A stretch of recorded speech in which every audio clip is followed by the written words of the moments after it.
Everybody's excited. I can see that.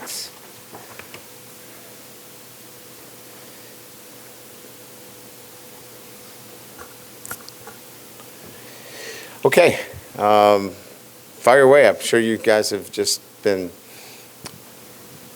waiting to come up with some great questions. Excellent questions, obviously. You've always had excellent questions, so your game has been really good this year. Thank you. Kind of two questions related to cornerback, one sort of in the immediate now and then in the future over the offseason. One, just with the bowl game, if you guys transferring, Makai seems to be headed for the NFL as well. Who's available there to play in this game, and what is that kind of looking like? And then as you head into the offseason, kind of having to rebuild that room again, how are y'all going about doing that? Do you going to rely mainly on freshmen or try to bring in some transfers? So we've got Jarek Bernard-Converse. So obviously he'll be available, and Jay Ward. So feel really good at the cornerback position, and those will be our starters. I think we feel like the depth there is certainly young, but we'll be okay there. So we feel like our two starting corners are going to match up very well. So I think the way we feels best is you don't want to every year jump into the transfer portal when it comes to the cornerback position. We did it this year because there was such a need to put together a representative group. So I think there's going to be a heavy influence on freshmen. And that's how we want this program to be built. Does that mean we won't look at a transfer? No, it doesn't mean we would close the door on that. But last year, as you know, they were 1 year, and done. We're not looking in that respect. Corners would have to have, if we were to move in that direction, they would have to have more than one season of competition if we did go that route. But by and large, philosophically, this is, try to build it with freshmen. Hey, Coach. The NCAA said they were going to do the blanket waiver to where bowl games wouldn't count against a red shirt. Just your thoughts there, and does that help y'all this year? It helps a lot. Obviously with the transfer portal and guys making decisions to not play in bowl games because they want to get into the transfer portal, it really hits your roster because, look, you've got guys that are deciding on whether they play in the bowl game, and pursue their options relative to the NFL. Then you've got the transfer portal. It's so difficult to get a mid-year into school prepared to play. That's not a great option. So I think that this is a great move by the NCAA. And I think it really almost is player safety because we're so depleted, from a roster standpoint, that it takes away any of the, I don't have enough players to play. I mean, you guys all remember last year, Garrett Nussmeier could have played in this game last year. So this is a smart move. I think it's appropriate, and I think it really addresses some of the new things that are happening in college football, and it's been well received. Yeah, just kind of along those lines, I mean, you mentioned how opportunistic this was going to be for a lot of the young guys on the roster who maybe haven't seen a lot of the reps this year. Just early impressions of some guys that are maybe standing out, that are maybe showing improvement that you were hoping to see, and just kind of what their roles could look like in this bowl game. So we just finished probably a 40-play scrimmage with a lot of the young guys, and it was a live scrimmage, tackle scrimmage. We got a lot of the guys, some work. It was good to see, like, Landon Ibieta back. He had been out most of the season, and, we hadn't seen much of him, but he can catch the football. He's elusive, nice to see, Quincy Wiggins, where, he was kind of stalemated at that fourth game, and being able to get him out there and practice, quite a bit was really good.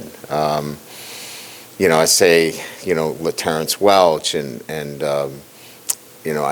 I could probably give you a few more guys, but this is that time where you get a chance to see them, and then we'll watch the film today and probably see a few more guys that, Walker Howard obviously looked really good in the red zone today. So, look, I don't want this to be like, oh my God, Walker Howard, he's ready to be the starting quarterback. This is just observations of guys and answering your question that, it was nice to see them get out there today, and that's what you use some of these practices for. You've talked a lot about focusing your recruiting on the state of Louisiana first, but what is your approach when it comes to national recruiting and, prioritizing those guys too? Well, we're going to identify the best prospects, throughout the country. And you'll see that in this signing class. We'll have players from the Northeast, from the Midwest, from the West Coast, but our base will be Louisiana and the South.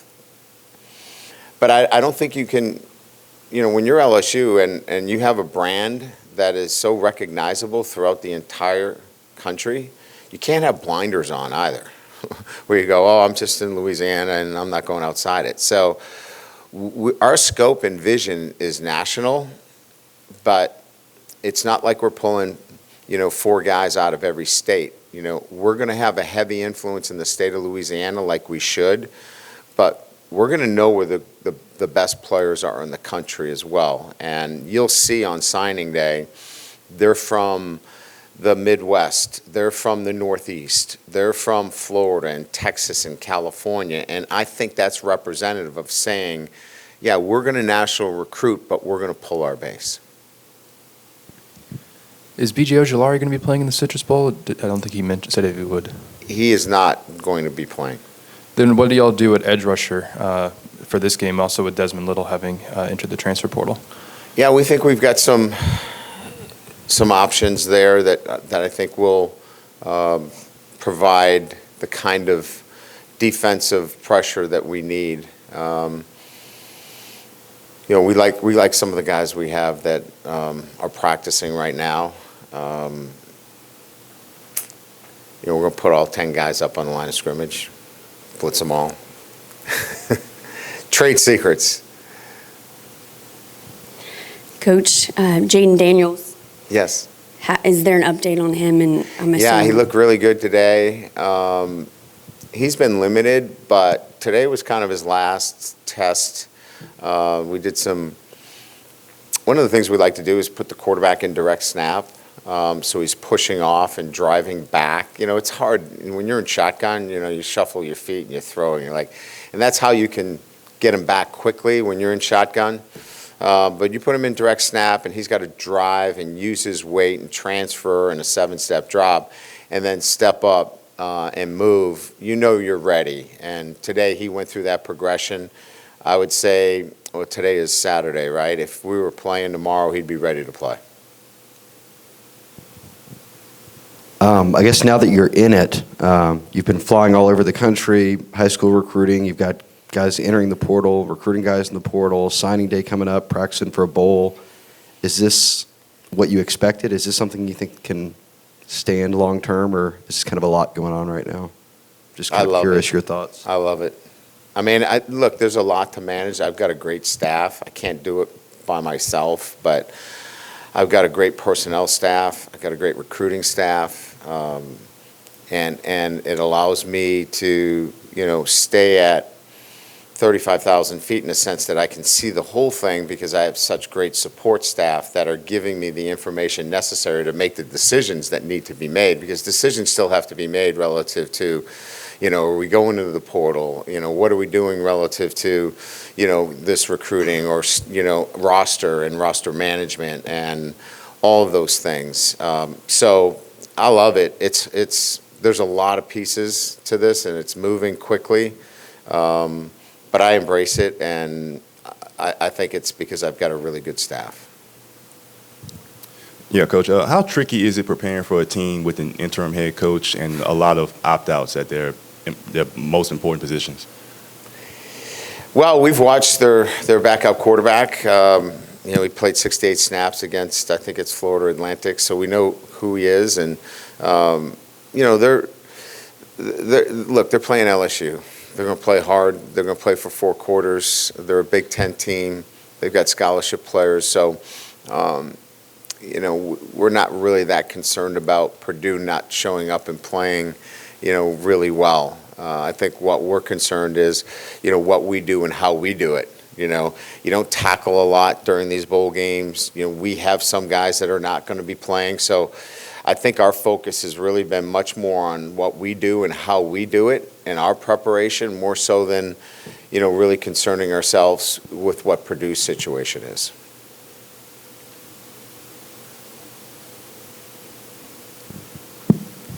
Coach, you got a roundabout number between high school signees and transfer portal kids that might be your total when the dust settles on this haul for 23?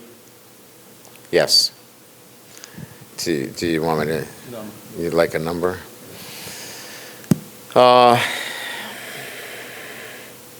It's going to be in the mid to high 30s. So I think within a calendar year, we could be close to turning over 70 scholarships. You think that number's going to be ongoing? You think when you look back over a span of 4 or 5 years, where the number is going to be similar, it's going to be like an average? Well, it's certainly, when they changed the number from 25, there was certainly the need to go above that 25 number because of people moving in and out of your program. I certainly don't think it's going to be in the mid to high 30s. I think that's outside the lines. But I do believe that the high 20s is going to be the norm. I remember years where I was 18. I think those days are over. Ryan, obviously you can't talk about any specific signees or a few days yet still, but kind of random question here about tight ends. What do y'all look for as you're evaluating that position? So the tight end position sometimes gets looked at as, are you a ball catcher? Are you an inline, run blocker? I think you have to look at the ability to develop tight ends. And so I've always looked at the ability to develop them from their athletic ability, and then do they have the size to be a complete tight end? So it's easy to say, well, I can get a 6'6" tight end who's 215 pounds and he can be a ball catcher and I can split him out. I prefer not to do that. I prefer to look at somebody that can develop into a complete tight end, that can play in line, that can spread out, that can catch the football, that can do all those jobs and not be one-dimensional at that particular position. So that's our profile. That's specific to what we do here at LSU now. That might not be specific to everybody. You can see that some schools would prefer just a big tight end that is almost a tackle, and then one that is maybe a little bit slighter and is just a ball catcher, and they kind of combined them as one. We would prefer to take somebody that we can develop into that tight end that can be all of that. Ryan, it's been a little while now since Keyshawn Butte made his announcement, but if you would talk about what his decision means for your team going forward into 2023, how big a priority was that? And is it fair to say that his relationship with you is one of the ones that has come the farthest since you first arrived here, given some of the comments we remember you made in spring football? Yeah, I would say that it's evolving, and look, everybody has evolved in this program. Keyshawn's not different than anybody else. I think that everybody's worked really hard at trying to do the things necessary on a day-to-day basis to be a champion, and both on and off the field. And that's the expectations that we have for all of our players, not just Keyshawn. So you have choices, right? I mean, you can choose to stay and continue to work on those things necessary to be a champion, or you can move on. Obviously, with his announcement, he chose that he wants to continue to work on those things, and good for him. But those guys that have eligibility remaining that want to be here know that there's a standard, and they have to continue to work towards that standard every day, and he's no different. Hi, Coach. Hi. So with Josh Williams and Cam Wire walking across the stage yesterday, your mantra all season has been graduate champions. So what level of pride do you take in seeing those guys walk across the stage and hopefully getting more guys to walk across the stage? Well, we had quite a few walk in the fall, and we'll have more in the spring. Yeah, really proud of them, and certainly Josh's speech, I don't know if you heard it, but it was pretty amazing. Talked about his time as a walk-on and reflected on that journey, and certainly where he is today as one of the most respected players in our program. So, yeah, that's kind of what we're looking for is somebody that is appreciative of the opportunity, has grown from his time here at LSU, and will represent all of the traits that we espouse here at LSU and in our athletic department. So, yeah, pretty proud of all those guys, and in particular the way he handled himself, for sure. Great, thank you, appreciate it.